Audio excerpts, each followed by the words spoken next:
I believe that there is a God, and it has nothing to do with the Bible. It has nothing to do with Jesus Christ. It has nothing to do with Islam. It has to do with me answering a question that I would ask myself. And that question would be, where did I come from and everything else come from? And I have to give an answer to this. You can plug a supernatural, all-powerful being into any gap in knowledge to fill the hole. But that doesn't mean you've correctly answered the question. Isn't it okay to also say the answer to the question is, I don't know yet, because we don't know? No. Why isn't that okay? Because this is why. Let me tell you. Okay. When we come upon something that we don't quite understand, we call it a phenomenon, and we put it aside and work on it until we find an answer. Mm-hmm. But that is still short of creation. Why? How did I get here? That has to be answered. And when that question is answered, the only answer that is given is God. And God is a word. That's the only answer that you. That's the only answer. Hold on a minute. God is a word that describes something or some entity, whatever, that is greater than I. That it is I who cannot do the things, like, for instance, I can't create you. You cannot create me. Okay, are you proposing then that God is just a catchphrase for a concept, and that, in fact, the natural selection may be God? Absolutely not. Well, why not? Because that answers exactly what you said. No, I'm not. Let me tell you exactly what I'm saying. Okay. What I'm saying is that I, myself, has to give the tribute to something that is greater than I. Out of logic and sense, that's what I'm saying. Out of logic and sense, right? We're going in a cohesive manner. I understand what you're saying. Let me answer real quick. I see scientific answers, and while I think that they're incomplete, I think they're on the right track, and I'm perfectly comfortable to say, I don't know, and I may never know, but I will continue to look for an answer. But I don't feel any need to automatically fill that gap in knowledge with a hypothetical supernatural being who can do anything, who I need to revere. I don't feel that need, and I don't think it is intellectually honest to do so. I find it a cop-out. Yeah, listen to what you just said, which seems to be as if though your left hand is fighting your right hand, and there's no coordination, with yourself. You're saying there was a contradiction? Listen for a moment. You said you don't need to know everything. Okay, and then you turn around and you says that you will still continue to search. Yeah, because I would. Okay, stop and think about what you just said. Listen to what I'm saying. Okay. I'm saying to you, which you and I intelligently are different. I need to know.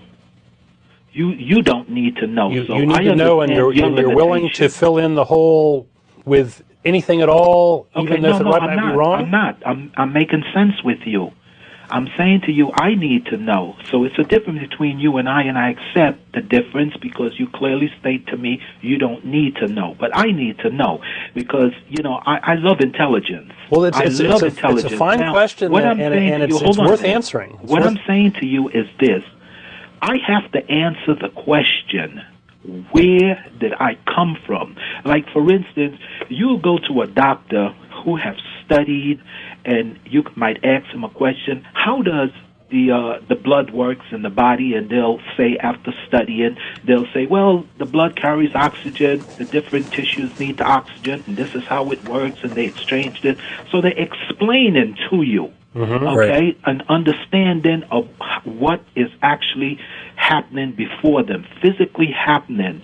I have to give myself an answer. Harry, where did you come from? Where did Don come from? Does it matter does it matter to you? Does it matter I'm intelligent. Does it matter to you, sir, if the answer is correct or if it's just filling the hole? No, the answer has to be correct. I only believe what is true. Then prove And that what your answer is true- correct. Well, that's okay. This is what I'm saying. Since I cannot make a person and a person cannot make another person, I have to give an answer to how all I this think you came need to about. study more on biology. My parents no, got listen together to and me. made You're me. not- you're not- Their you know, parents, get- their parents got together and made them. Their parents got together and made them, and we can follow that process back to the origins of life. I think what you're doing is that you're playing with words. When I say make another human being, I'm talking about create one from nothing. That's what I'm talking about. Okay, here, God, Show me an example. Hold on a minute. No, you hold on a minute. Show me an example of any human being who has ever been created out of nothing. Your explanation is a kind of a cop-out because you don't want to acknowledge that your answer raises even more questions. Where did God come from? What's God like? You've got this all-powerful entity filling in the answer for something that you cannot honestly answer.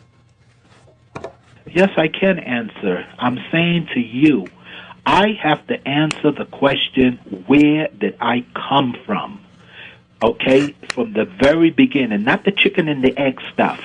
Okay. Because, see, it's evident that I'm here. I can touch myself, and when I touch myself, I can feel that my hand is touching that part of my body. Where did I come from? How did I get here? I know that. Where did the trees come from? Where did this atmosphere come from? I have to give an answer to that. And the only answer that I can give to that it has to be an entity greater than me. Okay. Who That's what I'm created that trying to entity? say. And that How did that entity come I about? name it and label it to be God. It could be Fuju. It could be Bobo. Who created But your? all Who what I'm created your simply God? saying is that the label that I'm given, the responsibility to why I am here, we normally know it to be for lack of confusion, God. Okay, who created God? Okay, let me say this to that. We're going to deal. We're not going to deal foolishly. We're going to deal intelligently. Yeah, that's why I asked you a question that you're avoiding. You answer the question first. Where did you come from? And acknowledge that it I came from a long line of evolutionary biological processes. That's the best answer that I have now. How it originated, I am currently willing to say that I don't have all of the answers on I'm that. not asking you. And that's fine. I asked you You're Jeff, right? I asked you where did God come from? Okay, and I'm saying to you that that's questions upon questions, and that's foolishness. Because what we No, what's foolishness is telling yourself that you need to have this answer of where I came from, fill it with something that is supernatural, and then say, I don't need to know where that came from. That is foolishness. let me explain what I mean by foolishness that you're doing. You're Jeff, right? I'm Matt. Matt, I'm sorry. That's okay, all right. Matt, let me show you what you're doing. Jeff would have eaten you for Yeah, breakfast let already. me show you what you're doing. You're doing this here. When a person asks you a question, you'll answer it, or maybe not. Then you'll ask another question. You'll ask. So No. I've answered everything you asked. Ongoing, without even answering the first question. We've said that we don't know the answer. I've answered every question you Okay, asked. so let's move on from that. You don't know the answer. Well, but we have said also It doesn't that mean we're science ignorant. is working on the answer, and that there are a lot of, the website on your screen talks primarily about the biological origins and such. But I'm not talking about the biological. There's the what created the universe question, the Big Bang, and all that, and physicists are very hard working on that. Okay, when you say the Big Bang, that's what. See, science can only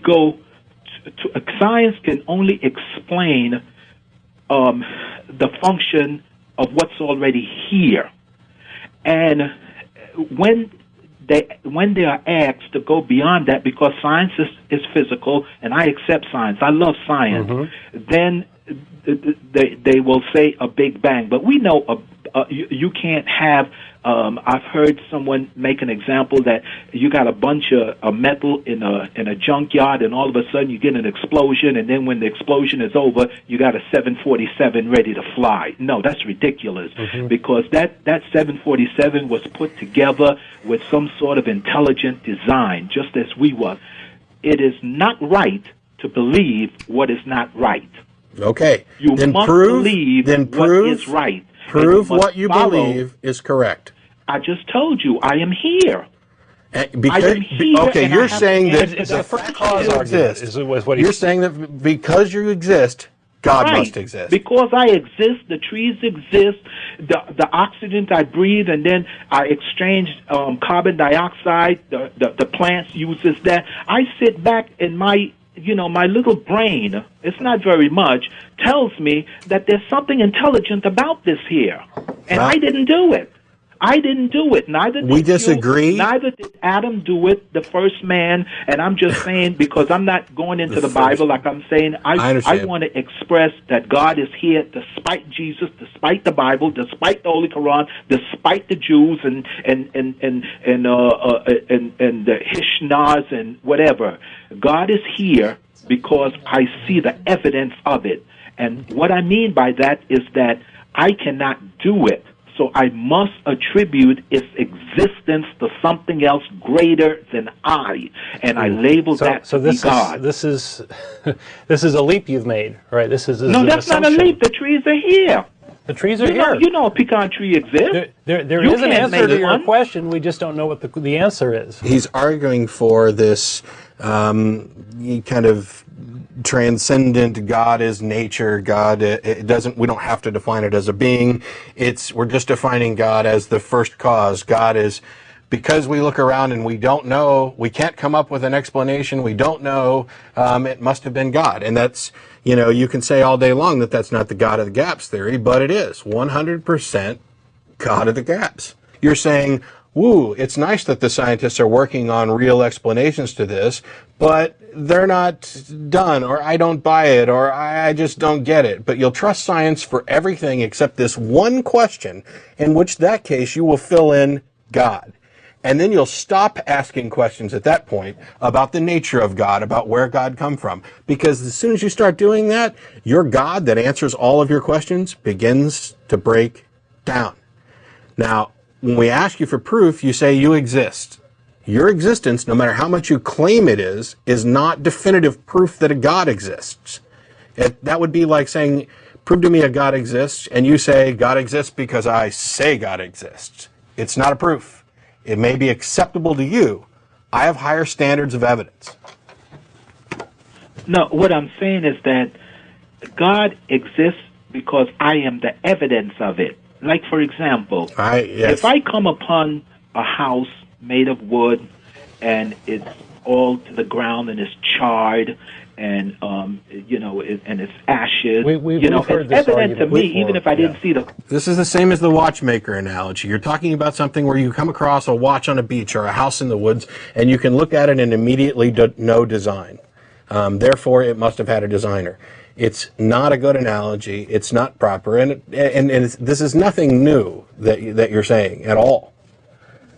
Yeah. Well, the argument. Matt, I'm just simply saying is that Harry, I have to answer the question: where did I come from, and everything else that I see around me and that I use. All right, I appreciate that. We have other callers waiting.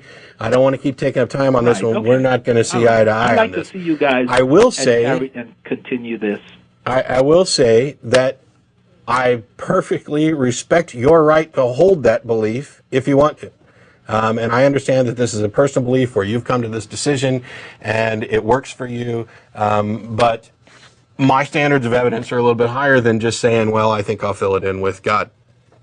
And I don't mean to be insulting to what you believe, but honestly, that's the way I would assess it. I don't think you're evaluating rationally. I think you're coming from an emotional base where, where did I come from, and I can't come up with it. God works. Let's fill it in with God. Yeah. God, that God thing I heard about kind of does that. Yeah, he's a pretty powerful guy. Which being is more powerful, the being who can create worlds and save your sins, or the being that can do that while simultaneously not existing? I'd say the one that doesn't exist is more powerful, and therefore God doesn't exist.